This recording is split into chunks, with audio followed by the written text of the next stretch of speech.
The scream tore through the frozen morning air like a gunshot, and Yates Fletcher dropped the reins of his horse the moment he saw the plume of black smoke rising from the canyon below. Flames were already licking up the sides of the cabin that sat nestled against the cliff face, surrounded on three sides by snowdrifts that had accumulated during last night's blizzard. It was December of 1883, and Winslow, Arizona had just endured one of the rare winter storms that occasionally swept down from the high country, blanketing the normally arid landscape in white. Yates had been riding the perimeter of his uncle's cattle ranch when he spotted the fire. Now, as he urged his bay mare down the treacherous slope, he could see a figure trapped behind one of the cabin's windows, pounding desperately against the glass. The woman's face was barely visible through the smoke, but her terror was unmistakable. His heart hammered against his ribs as he calculated the distance. The cabin was at least 200 yards away, and the flames were spreading fast. "Come on, Rosie," he shouted to his horse, driving her forward through the snow. The mare's breath came in great white clouds as she lunged through the drifts, her powerful legs churning. Yates could feel the heat radiating from the burning structure even from 50 yards out. The fire must have started inside, perhaps from an overturned lantern or a spark from the fireplace. Whatever the cause, the dry timber was feeding the flames with frightening efficiency. He leaped from the saddle before Rosie had fully stopped, his boots sinking into the snow as he ran toward the cabin. The front door was completely engulfed, orange tongues of fire dancing across the wood and reaching toward the roof. He could hear the woman screaming now, her voice raw with panic. The window where she stood was on the eastern side of the cabin, where the fire had not yet spread with full force, but smoke was pouring through the gaps in the structure. "Hold on!" Yates roared. Though he doubted she could hear him over the roar of the flames, he yanked his bandana up over his nose and mouth, squinting against the heat that was already making his eyes water. The main entrance was impassable, but there was a side door he had seen as he approached. If he could reach it before the fire spread. He rounded the corner of the cabin, his shoulder brushing against the log wall. The wood was hot to the touch, nearly scalding even through his heavy coat. The side door was intact but locked from the inside. Yates stepped back and drove his boot into the wood near the handle. Once, twice, 3 times. On the 4th kick, the door splintered inward and a rush of black smoke poured out, along with a wave of suffocating heat. Yates plunged into the inferno. The world became fire and darkness. He could barely see 3 feet in front of him, the smoke so thick it felt like drowning.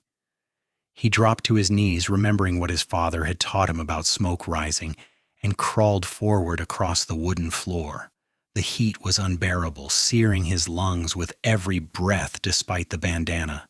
Somewhere ahead he could hear the woman coughing violently. "Where are you?" he shouted, his voice hoarse. "Call out!" "Here."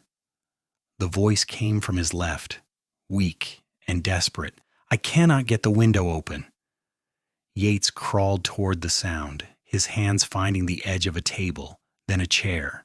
His eyes were streaming, the smoke blinding him. His outstretched hand finally found fabric, then a trembling arm. The woman gasped as he grabbed her, pulling her down to the floor beside him. "We have to go now," he said, gripping her shoulders. Through the smoke, he could just make out her face, pale and terrified, framed by dark hair that had come loose from its pins.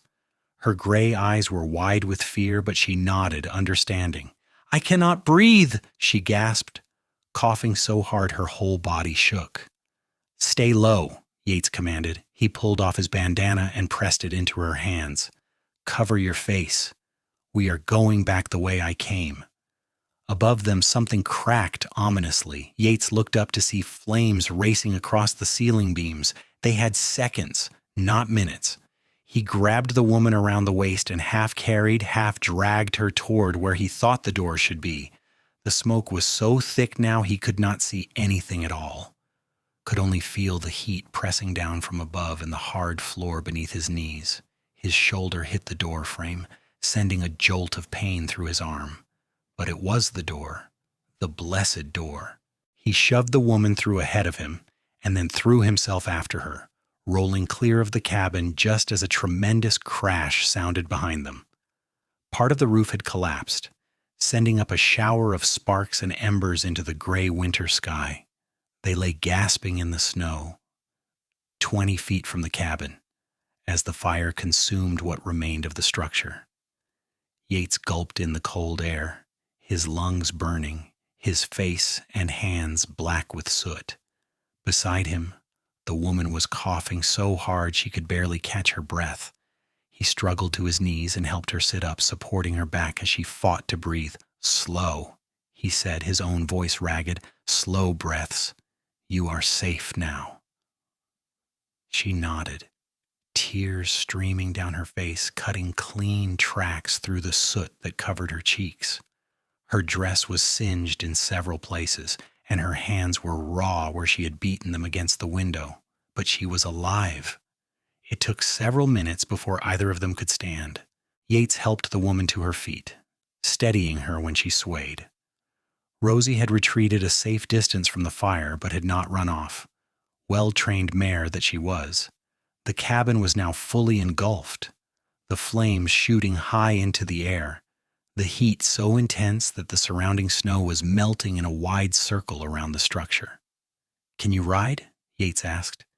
His voice sounded strange, roughened by the smoke he had inhaled. The woman nodded.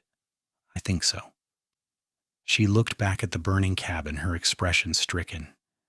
"Everything I owned was in there." "Better things than you," Yates said firmly. He whistled for Rosie, who came trotting over, her ears pinned back nervously at the smell of smoke. "Come on. My family's ranch is 2 miles north of here. You need a doctor to look at those burns." He helped her mount first, then swung up behind her. The woman sagged back against his chest, exhausted and shaking from shock and cold now that the adrenaline was fading. Yates wrapped one arm around her waist to steady her and took up the reins with his other hand. "Thank you," she whispered as they started north through the snow. "You saved my life." "What is your name?" Yates asked. "Adeline," she said. "Adeline Shaw. I was staying in that cabin. I am a school teacher. I arrived in Winslow 3 days ago." "Yates Fletcher," he replied. "And you are welcome, Miss Shaw, though I would prefer if we could avoid a repeat of this morning's excitement." Despite everything, she laughed, though it turned into another coughing fit. Yates tightened his arm around her, feeling the fragility of her frame, the way she trembled against him. She could not have been more than 22 or 23, he guessed, close to his own age of 25. And she had nearly died this morning, alone and terrified in that burning cabin. The thought sent a chill through him that had nothing to do with the cold. The Fletcher ranch house came into view 20 minutes later, a sprawling structure of adobe and timber that had been added onto over the years as the family grew. Smoke rose from 2 chimneys, promising warmth and safety. Yates could see several figures moving around the barn, and he recognized his younger brother Marcus among them. "Marcus!" he called out. "Get Ma, and send someone for Doc Henderson." His brother looked up, started to wave, then froze, as he took in the sight of Yates covered in soot, with an injured woman slumped against him. Marcus took off running toward the house, shouting for their mother. By the time Yates had dismounted and helped Adeline down, the front door had burst open and his mother was hurrying across the yard, her gray streaked brown hair escaping from its bun, her weathered face creased with concern. "Good Lord, Yates, what happened?" Martha Fletcher demanded, her sharp eyes taking in every detail of the situation in an instant. She was a frontier woman through and through, capable and unflappable in any crisis. "Fire at the old garrison cabin down in the canyon," Yates explained. "Miss Shaw was trapped inside." "Well, do not just stand there, boy. Bring her in." Martha took Adeline's arm with surprising gentleness. "You poor dear. Come on, let us get you warm and clean. Marcus, ride into town for the doctor. Tell him we need him immediately." The next hour passed in a blur. Martha and Yates's sister Catherine stripped Adeline of her ruined dress and wrapped her in blankets, then began the careful work of cleaning and treating the minor burns on her hands and arms. Yates himself was ordered to clean up, and he found himself in his room staring at his reflection in the small mirror above his washstand. His face was black with soot, except where tears from the smoke had streaked his skin. His hands were blistered in places, and his throat felt like he had swallowed gravel, but he was alive. They were both alive. He washed as quickly as he could, changing into clean clothes, then made his way back downstairs to the main room where they had settled Adeline. She was propped up in the big armchair near the fireplace, her hands bandaged, her hair washed and braided by Catherine. Someone had given her one of Catherine's nightgowns and a heavy wool robe. She looked small and fragile, wrapped in all those layers, but her color was better, and she was no longer coughing quite so violently. Dr. Henderson arrived an hour later, a gruff older man who had been tending to the people of Winslow since before Yates was born. He examined Adeline thoroughly, listening to her breathing, checking her burns, asking questions about how she felt. Finally, he straightened and nodded. "You are a very lucky young woman, Miss Shaw," he announced. "Your lungs are irritated from the smoke, but I do not believe there is any permanent damage. The burns are superficial. You will be sore for a few days, and you will need to rest your voice, but you should make a full recovery." The relief in the room was palpable. Martha insisted that Adeline stay with them for as long as she needed, and no amount of weak protests from the school teacher could change her mind. "Nonsense," Martha said firmly. "You have nowhere else to go, and you are certainly in no condition to be on your own. We have plenty of room, and Catherine has been begging for another woman in the house to balance out all these men." Catherine, who was 18 and high-spirited, nodded enthusiastically. "Please stay, Miss Shaw. It would be wonderful to have you." Adeline looked around at the circle of concerned faces and seemed to wilt a little, the last of her resistance fading. "You are all very kind. I do not know how to thank you." "You can start by resting," Dr. Henderson said, packing up his bag, "and drinking plenty of water. Your throat will be raw for a while." After the doctor left, Martha shooed everyone out of the room to let Adeline rest. Yates found himself standing on the front porch, staring out at the snow-covered landscape. The sun was high now, bright and cold, in a brilliant blue sky. It seemed impossible that just a few hours ago he had been running into a burning building. "That was a brave thing you did, son," his father's voice came from behind him. Thomas Fletcher was a tall, rangy man in his 50s, his face weathered by decades of ranch work. He joined Yates on the porch, leaning against the railing. "Foolish, perhaps, but brave." "I could not just let her die," Yates said simply. "No," Thomas agreed. "You could not. You are your mother's son in that regard. Always ready to help someone in need." He was quiet for a moment, then added, "She is a pretty girl, that school teacher." Yates felt his face heat, and it had nothing to do with the memory of the fire. "I had not noticed," he lied. His father chuckled. "Of course you had not.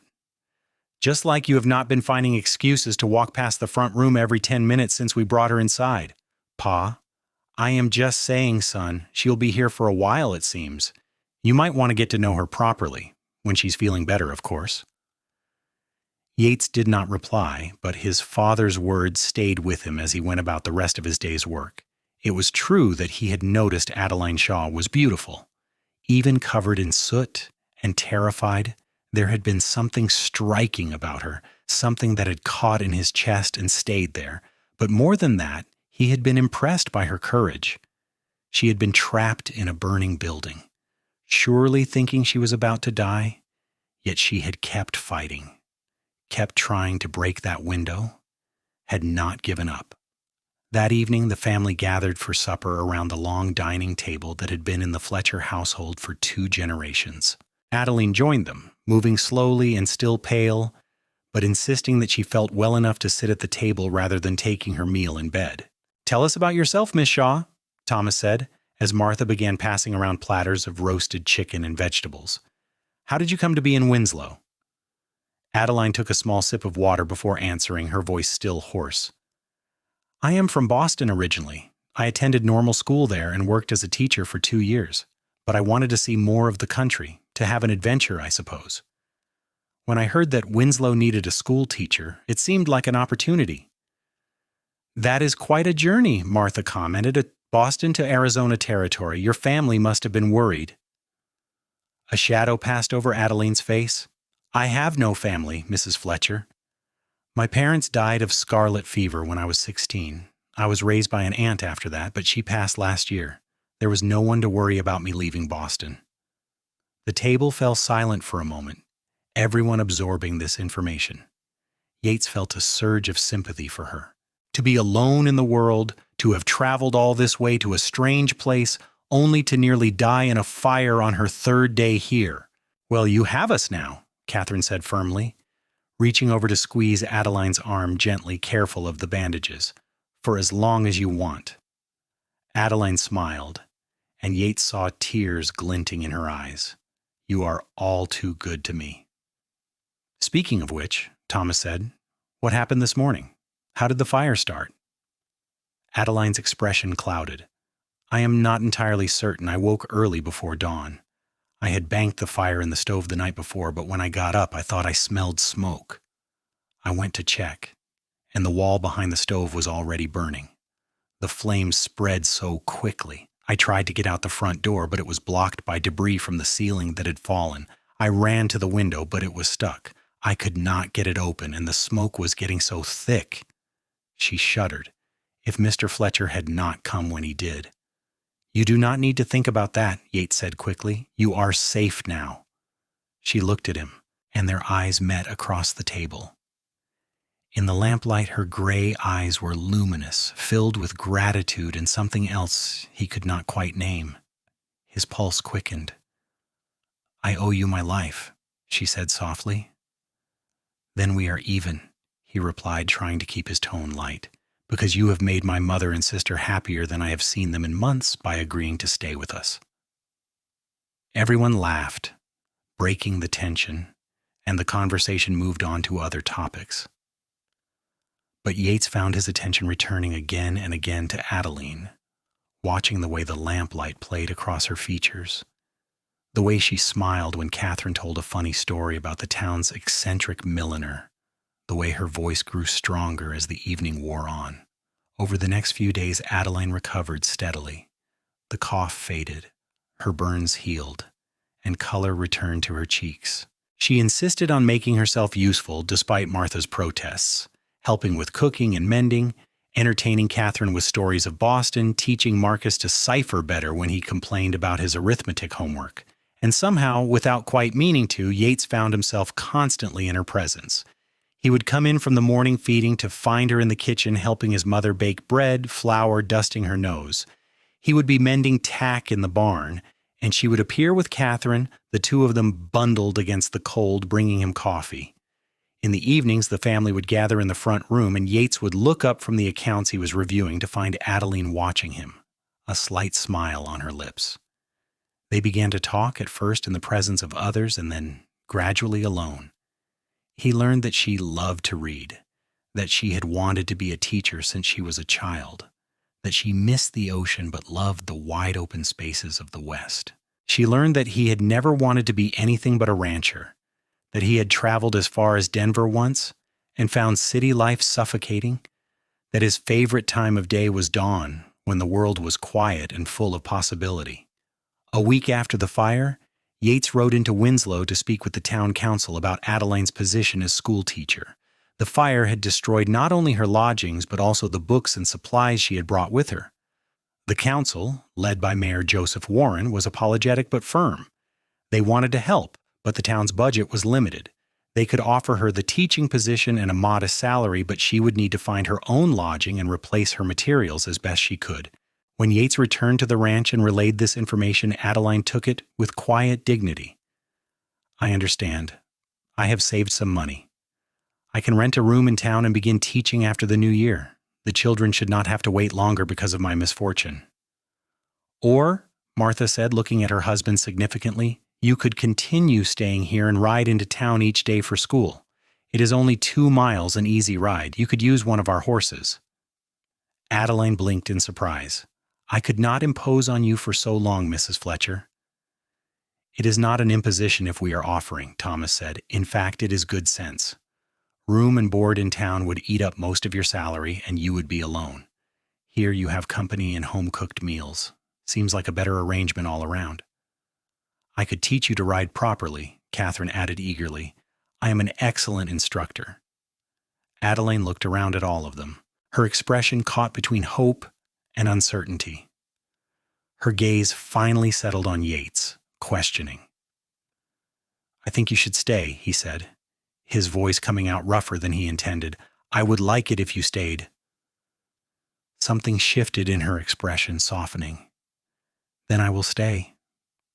Thank you, all of you. I do not know what I did to deserve such kindness. You survived, Martha said simply. Sometimes that is enough.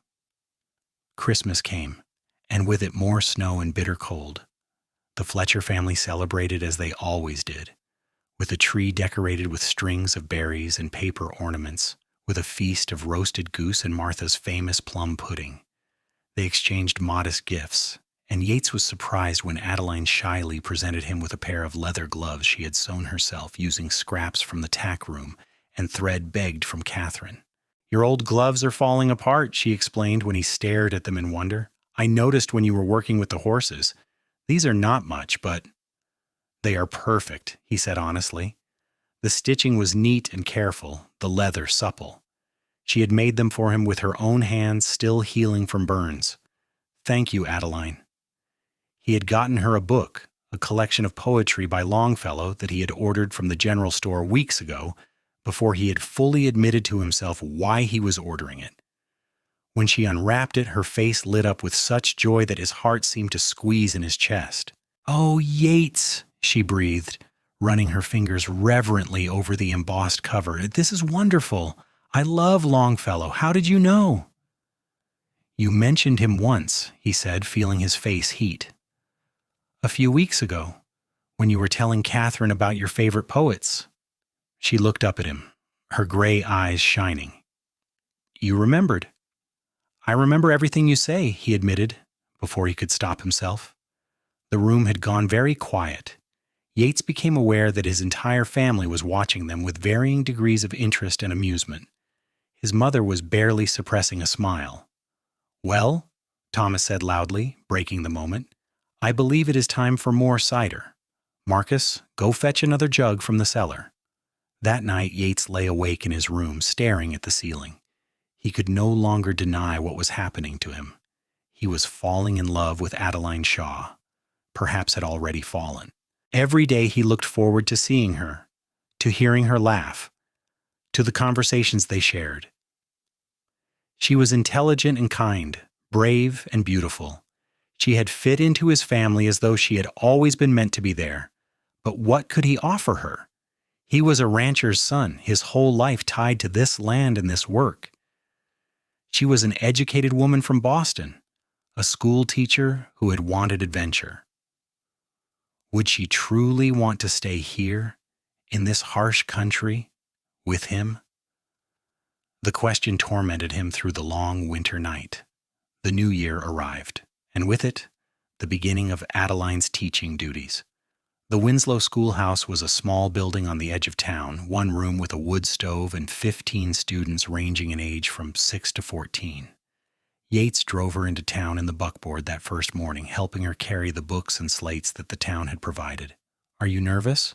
He asked as they approached the schoolhouse. Terrified, she admitted with a shaky laugh. What if they hate me? What if I'm terrible at this? You will be wonderful, Yates said with complete confidence. You love teaching, and children can always tell when someone genuinely cares about them. She looked at him gratefully, then, on impulse, leaned over and kissed his cheek. Thank you, she whispered, for everything.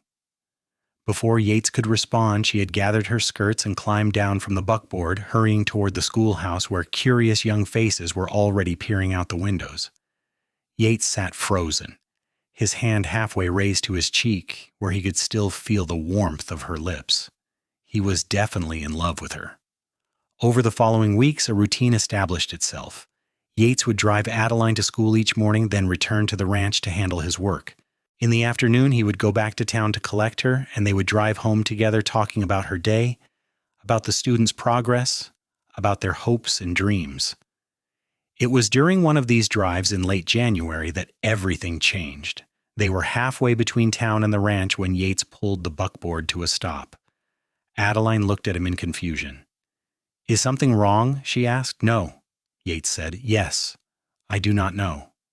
He took a deep breath, then turned to face her fully.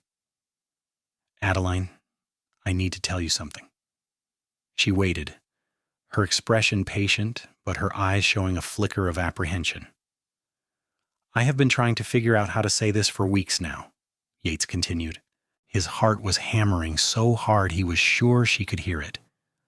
"I am not good with fancy words, and I know you are educated and have read all kinds of poetry and literature, but I need you to know that I have fallen in love with you." Adeline's eyes widened, her lips parting in surprise. "I know I am just a cowboy," Yates pressed on, the words tumbling out now that he had started. "I know my life is not exciting or sophisticated, but I love you, Adeline. I love your intelligence and your courage. I love the way you are kind to my family and patient with your students. I love the way you look at the desert sunrise like it is the most beautiful thing you have ever seen. I love everything about you. And I know I have no right to ask, but I need to know if there is any chance you could feel the same way about me." For a long moment, Adeline just stared at him. Then, to his horror, tears began streaming down her face. "Oh, God," he said, his stomach dropping. "I am sorry. I should not have said anything. Please do not cry. I will not mention it again." "Yates Fletcher, you absolute fool," Adeline said, her voice breaking. "These are happy tears." "What?" She reached out and took his face in both her hands, her eyes blazing with emotion. "I have been in love with you since the moment you carried me out of that burning cabin, maybe even before that, when you ran into the fire in the first place. Every day since then, I have been falling deeper and deeper. I think about you constantly. I dream about you at night. When I see you each morning, my whole day becomes brighter. And I have been terrified because I thought you just saw me as a responsibility, someone your family was obligated to help." "A responsibility?" Yates echoed, incredulous. "Adeline, you are the best thing that has ever happened to me." "Then kiss me," she whispered. Yates did not need to be told twice. He leaned forward and pressed his lips to hers tentatively at first, then with growing confidence as she responded eagerly. She tasted like the peppermint tea she favored, and her lips were soft and warm despite the cold air. His arms went around her waist, pulling her closer, and she melted against him with a soft sigh. When they finally broke apart, both breathing hard, Adeline was smiling through her tears. "I love you," she said. "I love you so much." "Marry me," Yates said immediately. "I know it is fast, but I do not want to wait. Marry me, Adeline. Build a life here with me." "Yes," she said without hesitation. "Yes, of course, yes, 1,000 times yes." They kissed again, and then again, there in the buckboard on the road between Winslow and the Fletcher Ranch, with the winter sun shining down and the desert stretching out around them in all directions. Yates felt as though his heart might burst from sheer happiness. When they finally arrived back at the ranch and announced their engagement, the family erupted in celebration. Martha cried and hugged them both. Catherine squealed with excitement and immediately began planning the wedding. Thomas shook Yates's hand firmly, his eyes twinkling with approval. Even Marcus, who at 16 found most displays of emotion embarrassing, grinned widely and clapped his brother on the back. "I knew it," Catherine crowed. "I told Ma weeks ago that you two were in love. I could see it in the way you looked at each other." "We were not exactly subtle," Adeline admitted, laughing. "No, you were not," Martha agreed, "but we were all too polite to say anything. We figured you would sort it out in your own time." They were married in early March, when the worst of the winter cold had passed and the desert was beginning to bloom with wildflowers. The ceremony took place in the small church in Winslow, with half the town in attendance. Adeline wore a dress of pale blue silk that Martha had helped her sew, with lace at the collar and cuffs. Yates wore his Sunday best suit and could not stop grinning like a fool. Reverend Michaels conducted the service, his sonorous voice filling the little church as he spoke about love and commitment, about building a life together through joy and hardship. When it came time for the vows, Yates's voice was steady and sure as he promised to love and cherish Adeline for the rest of his days. Adeline's voice wavered with emotion, but her words were clear. She would stand by him through everything, in good times and bad.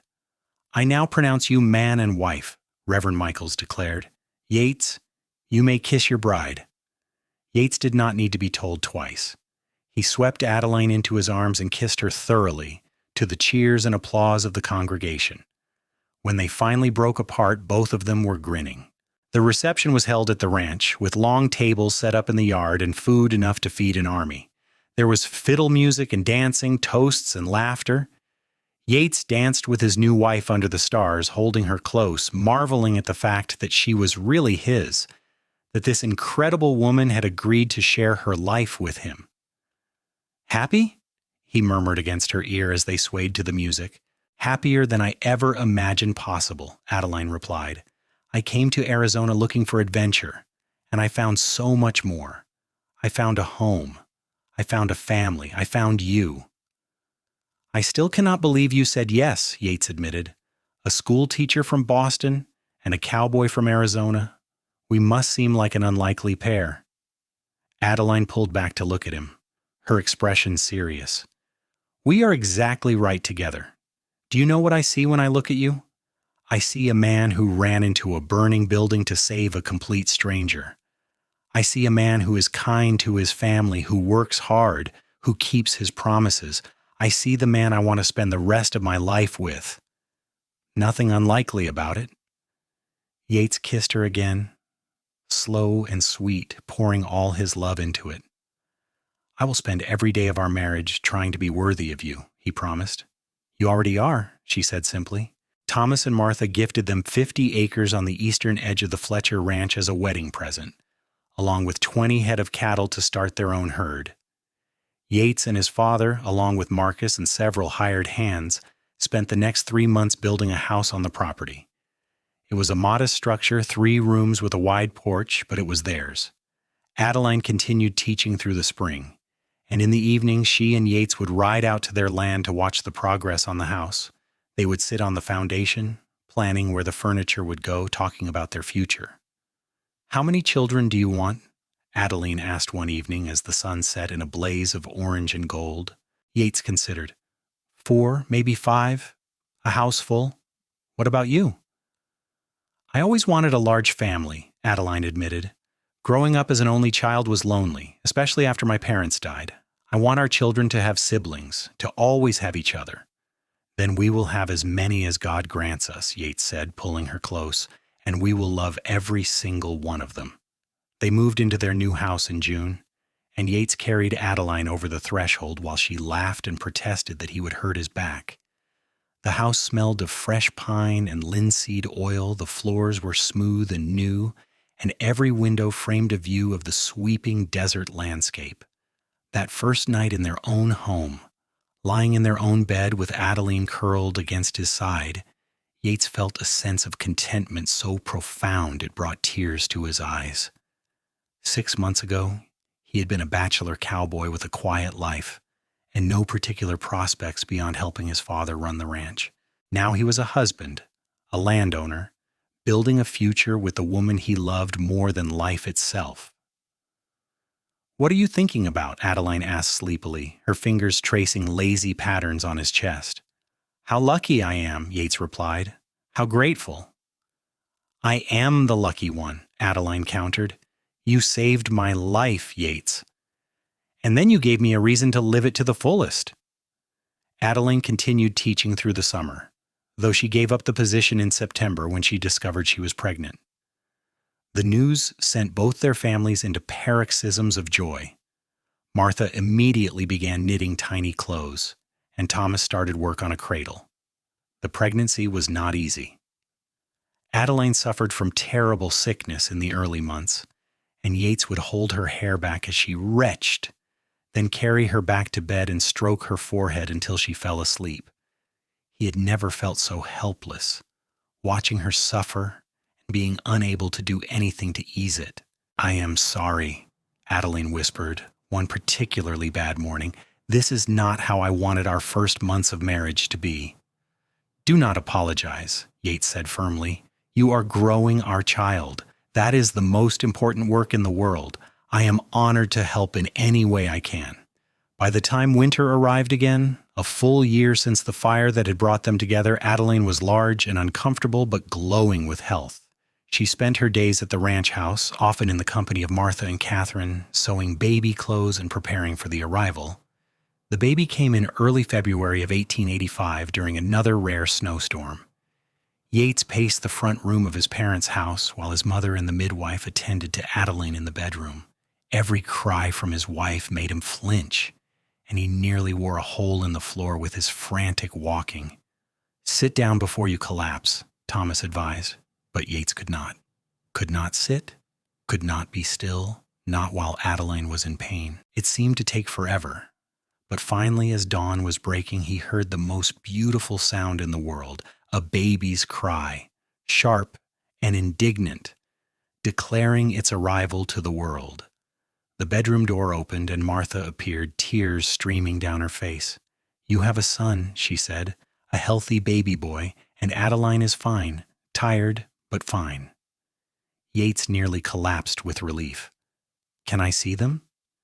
"Give the midwife a few more minutes to finish up, then yes." Those few minutes felt like hours, but finally he was allowed into the room.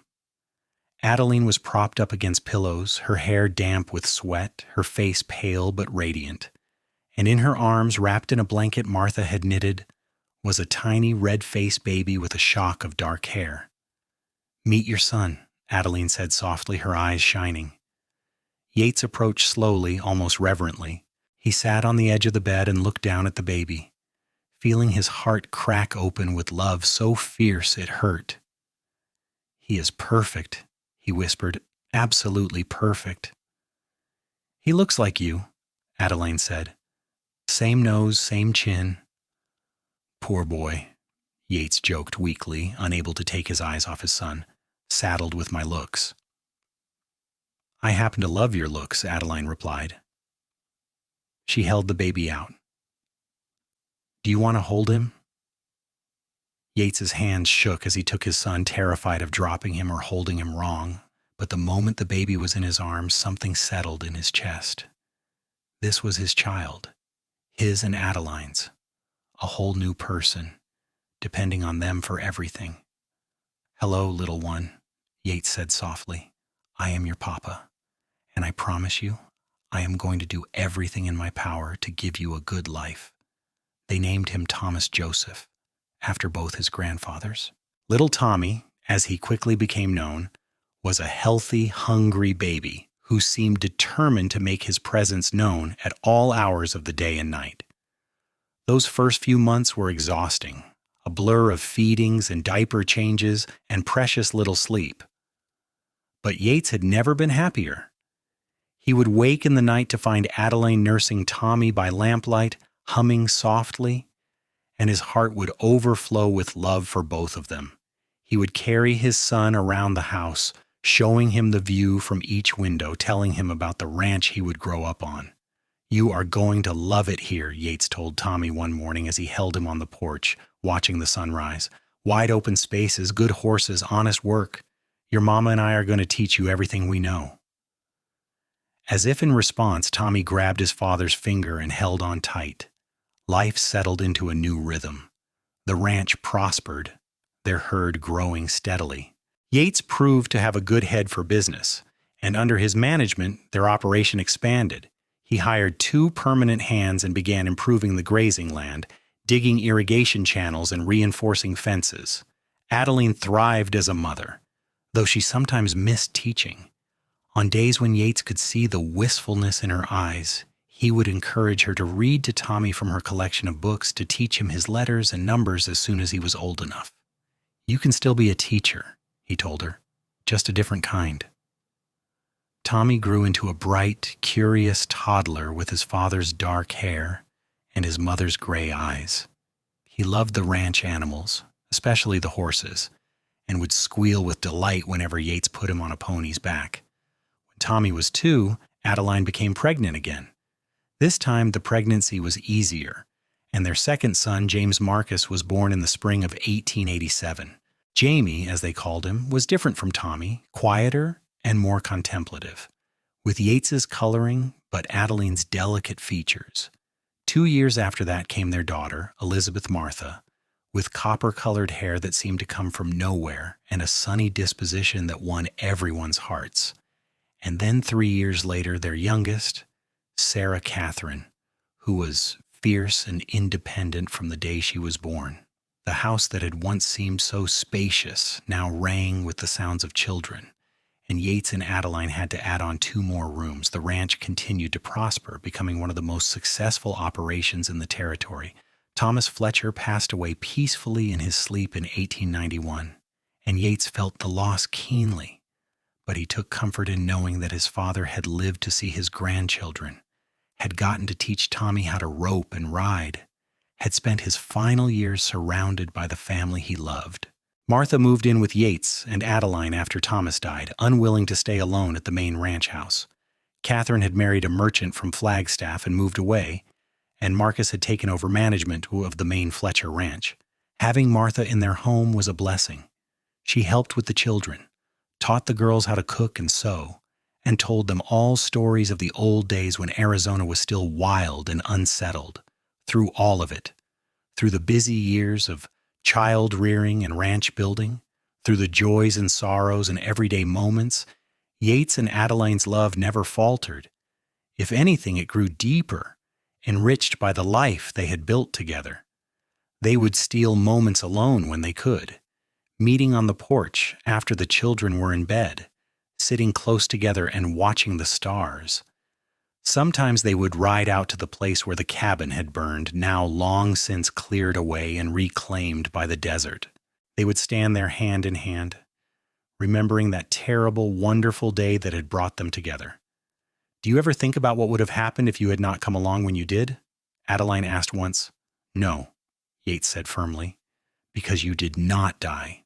You survived, and we found each other, and everything that came after was a gift. I will not waste time thinking about a world without you in it." Adeline leaned her head on his shoulder. "I love you," she said. "More now than even on our wedding day. I did not think that was possible, but it is." "I know what you mean," Yates replied. "Every year with you is better than the last." In 1896, when Tommy was 11, he asked his father about the story of how his parents met. Yates had told the tale before in brief, but this time Tommy wanted details. So one evening, with all 4 children gathered around and Adeline sitting nearby with her mending, Yates told them the whole story. About the fire and the smoke, about running into the burning cabin, about dragging their mother to safety, about the weeks that followed, the slow courtship, the moment he knew he was in love. The children listened with rapt attention, their eyes wide. When Yates finished, Elizabeth said, "Papa, you are a hero." "No," Yates corrected gently. "I am just a man who could not stand by and let someone suffer if I had the power to help. That is not heroism. That is just being human." "That is why I married him," Adeline added, looking up from her sewing with a smile. It's because he was kind and brave and good, and because when I looked at him I saw my future." "That is disgustingly romantic," Jamie said, making a face, and everyone laughed. But later, when the children were in bed and Yates and Adeline were alone, she took his hand and squeezed it. "Thank you," she said, "for telling them the story, for giving them a foundation to build their own understanding of love on." "They deserve to know," Yates replied. "They deserve to understand that sometimes the best things in life come from the worst moments. That tragedy can turn into triumph if we are willing to take a chance." In 1898, when Arizona was still a territory and the 19th century was drawing to a close, Yates and Adeline celebrated their 13th wedding anniversary. Their children were growing up strong and healthy, the ranch was thriving, and they had built a life that exceeded anything either of them had dared to dream. They threw a party, inviting family and friends from all over the territory. Marcus came with his wife and children. Catherine and her husband made the trip from Flagstaff. Dr. Henderson, now elderly but still sharp, attended and marveled at how different Adeline looked from the smoke-damaged girl he had treated all those years ago. As the sun set and the dancing began, Yates led Adeline away from the crowd to a quiet spot overlooking their land. They stood together, his arm around her waist, her head on his shoulder, and surveyed all they had built. "Do you remember that day in the buckboard?" Adeline asked, "when you told me you loved me?" "Every detail," Yates replied. "I was terrified you would say no." "I was terrified you would never ask," Adeline countered. "We wasted so much time being scared." "But we found our way to each other in the end," Yates said. "That is what matters." Adeline turned in his arms to face him fully. At 37, she was even more beautiful than she had been at 22, her face shaped by experience and laughter, her eyes warm with contentment. "If I could go back," she said softly, "knowing everything that would happen, I would do it all again. The fire, the fear, all of it, because it led me to you. I would run into that burning cabin 1,000 times if I knew you were at the end of it," Yates said, and kissed her as the last rays of sunlight painted the desert gold. The years continued to roll by, bringing changes as all years do. The children grew older, began to find their own paths. Tommy showed a talent for working with horses and began training them for sale. Jamie surprised everyone by developing an interest in medicine, devouring every book on the subject he could find.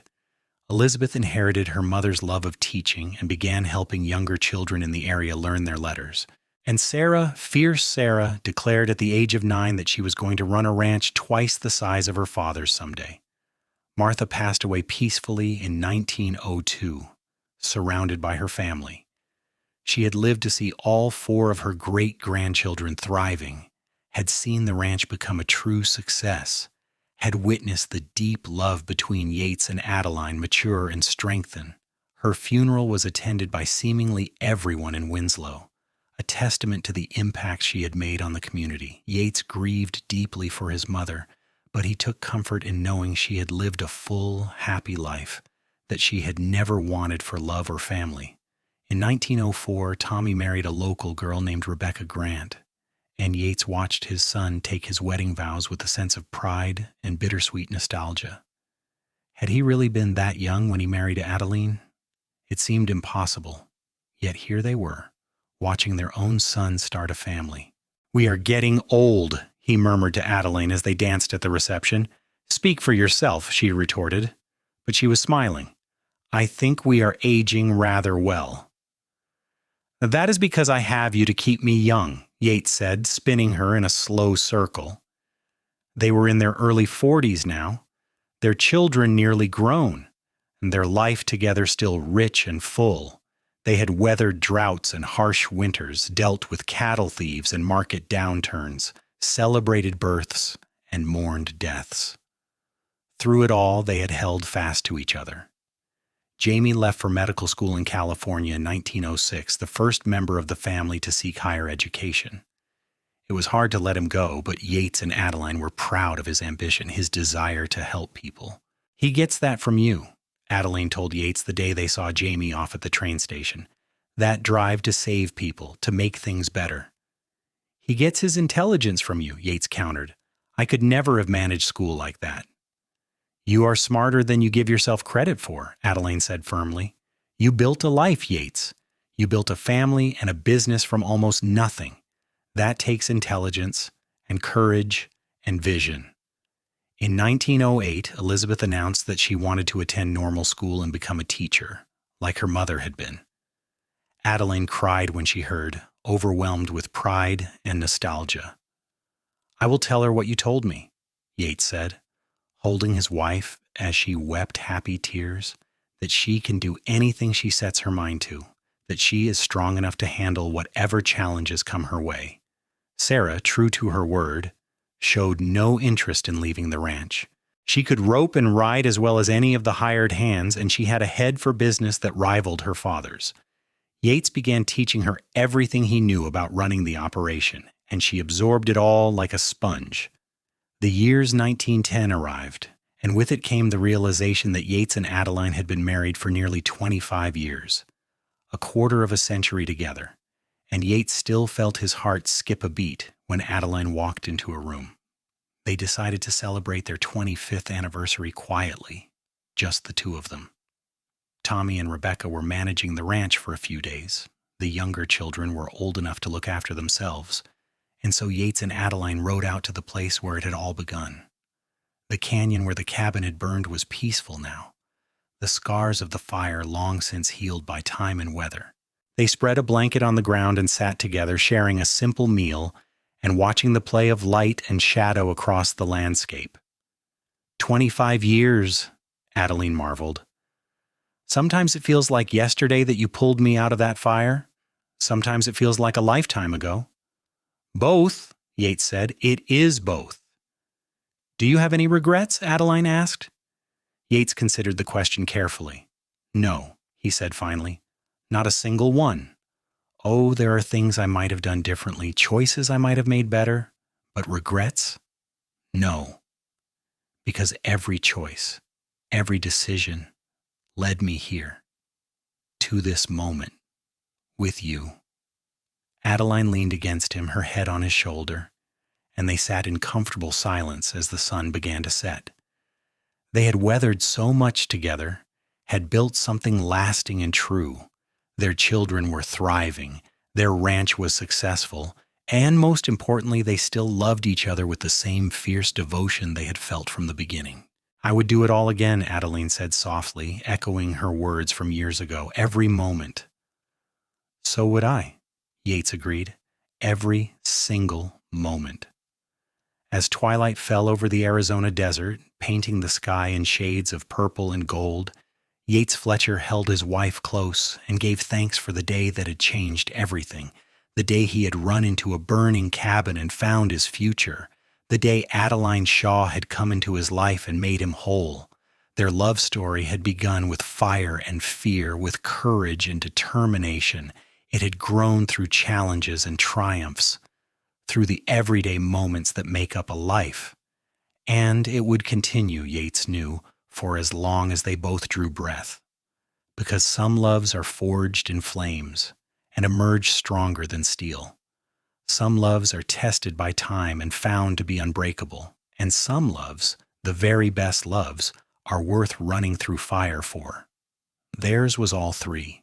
Years continued to pass, marked by the steady rhythm of ranch life and family milestones. Tommy and Rebecca gave Yates and Adeline their first grandchild in 1911, a boy they named Yates Jr. Holding his tiny grandson for the first time, Yates felt the circle of life completing itself in a profound way. Your great-grandmother Martha would have loved to meet you, he told the baby. She would have spoiled you rotten. Jamie returned from medical school in 1912 and set up practice in Winslow, becoming the town's youngest doctor. Dr. Henderson, now in his 80s, was delighted to have someone to pass his work on to. Watching his son examine patients with skill and compassion, Yates felt a pride that ran bone deep. Elizabeth completed her teacher training and took a position at the Winslow School, teaching in the very same classroom where her mother had once worked. The symmetry of it moved Adeline to tears. And Sarah, at 23, married a neighboring rancher's son named Daniel Morrison in 1914. But she made it clear that marriage would not stop her ambitions. She and Daniel planned to combine their family's lands and create one of the largest cattle operations in the territory. "That is my girl," Yates said proudly at the wedding reception. "She knows what she wants and goes after it." "She gets that from both of us," Adeline pointed out. "Neither of us has ever been content to let life just happen to us." In February of 1916, Yates and Adeline celebrated their 31st anniversary.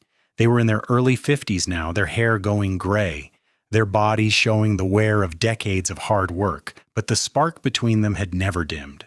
31 years, Yates marveled as they sat together on their porch, wrapped in blankets against the winter cold, and I still cannot believe you married me." "Hush," Adeline said, swatting his arm gently. "You are the best thing that ever happened to me, Yates Fletcher. Do not let me hear you talk yourself down." "Yes, madam," Yates said with a grin, and kissed her temple. They watched the sun set over their land, over the ranch they had built from nothing, over the life they had created together. Their children were grown and thriving, pursuing their own dreams. Their grandchildren were healthy and loved, and they had each other, still after all these years. "Do you remember what you said to me that day in the buckboard?" Adeline asked suddenly, "when you told me you loved me?" "Every word," Yates replied. "You said you were not good with fancy words," Adeline continued. "But Yates, those were the most beautiful words anyone has ever said to me, because they were honest and real and from your heart." "They still are," Yates said. "I love you, Adeline. More now than ever. You are my partner, my best friend, the other half of my soul. I cannot imagine my life without you." "Good," Adeline said, turning to kiss him, "because you are stuck with me for the rest of our days." "I cannot think of anywhere else I would rather be stuck," Yates replied, and they sat together as the stars came out, still as much in love as they had been on their wedding day. The years that followed brought their own joys and challenges. Tommy and Rebecca had 3 more children, giving Yates and Adeline 4 grandchildren from that branch of the family. Jamie married a teacher named Margaret and had twin daughters in 1918. Elizabeth married a lawyer and settled in Flagstaff, though she visited often. And Sarah and Daniel were indeed building a cattle empire, their combined ranch becoming one of the most successful in Arizona. Through it all, through the changing times and the march of progress, through Arizona becoming a state in 1912 and the Great War that followed, Yates and Adeline remained constants in each other's lives. They were the foundation upon which their family was built, the example their children and grandchildren looked to for how to love, how to commit, how to build a life worth living. In 1925, they celebrated their 40th wedding anniversary with a large party attended by what seemed like half the state. 4 children, 12 grandchildren, countless friends and neighbors, all gathering to honor a love that had endured for 4 decades. Marcus, now in his late 50s and still running the main Fletcher ranch, gave a toast that brought everyone to tears. "My brother ran into a burning building to save a woman he did not even know," Marcus said, raising his glass. "And in doing so, he saved himself. Because Adeline did not just become his wife. She became his purpose, his partner, his reason for everything. They have shown all of us what real love looks like. Not perfect, not easy, but real and lasting and true. To Yates and Adeline, may you have 40 more years together." "Hear, hear," the crowd chorused, and Yates pulled Adeline close, kissing her thoroughly despite the catcalls and cheers from their children. Later that night, when the guests had gone home and the house was quiet, Yates and Adeline lay in bed together, exhausted but happy. 40 years, Adeline mused. "How did we get so old?" "Speak for yourself," Yates teased. "I am still young and spry." Adeline laughed. "Your back went out last week lifting a hay bale." "A minor setback," Yates insisted, and they both dissolved into laughter. When the laughter faded, they lay in comfortable silence, their hands clasped together between them, the same hands that had reached for each other through smoke and fire all those years ago, the same hands that had built a home, raised children, worked the land, and held each other through every joy and sorrow. "I would do it all again," Adeline whispered, her voice thick with emotion. "Every single moment, every challenge, every blessing, all of it, as long as you were by my side." "Me too," Yates replied, lifting her hand to kiss her knuckles. "Running into that burning cabin was the bravest thing I ever did, and the smartest." "My hero?" Adeline said softly. "Your husband," Yates corrected. "Your partner. Your love. That is all I ever wanted to be." "You are all that and more," Adeline said. You always have been." They drifted off to sleep that way, hands clasped, hearts still beating in sync after 40 years together. Outside, the Arizona desert stretched out under a blanket of stars, the same desert that had witnessed the beginning of their love story all those decades ago. And in the years that remained to them, Yates and Adeline Fletcher continued to live fully, to love deeply, to be examples for their family of what commitment and devotion truly meant. They grew old together with grace and humor, watching their grandchildren grow and welcoming great-grandchildren in their later years. When Yates finally passed away peacefully in his sleep at the age of 82, Adeline was beside him, holding his hand just as she had for over 50 years of marriage. And though she grieved, she did not regret. Because they had lived a full life together, had loved each other well, had created something beautiful and lasting.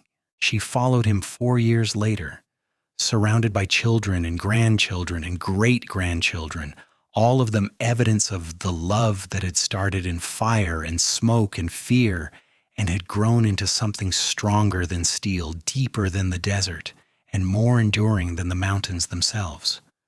Their gravestone in the Winslow Cemetery bore a simple inscription: Yates Fletcher and Adeline Shaw Fletcher. He ran through fire to save her. She gave him a reason worth living. Together forever. And in the hearts of everyone who had known them, their love story lived on, a testament to courage, to commitment, and to the transformative power of love that endures through everything, even death itself.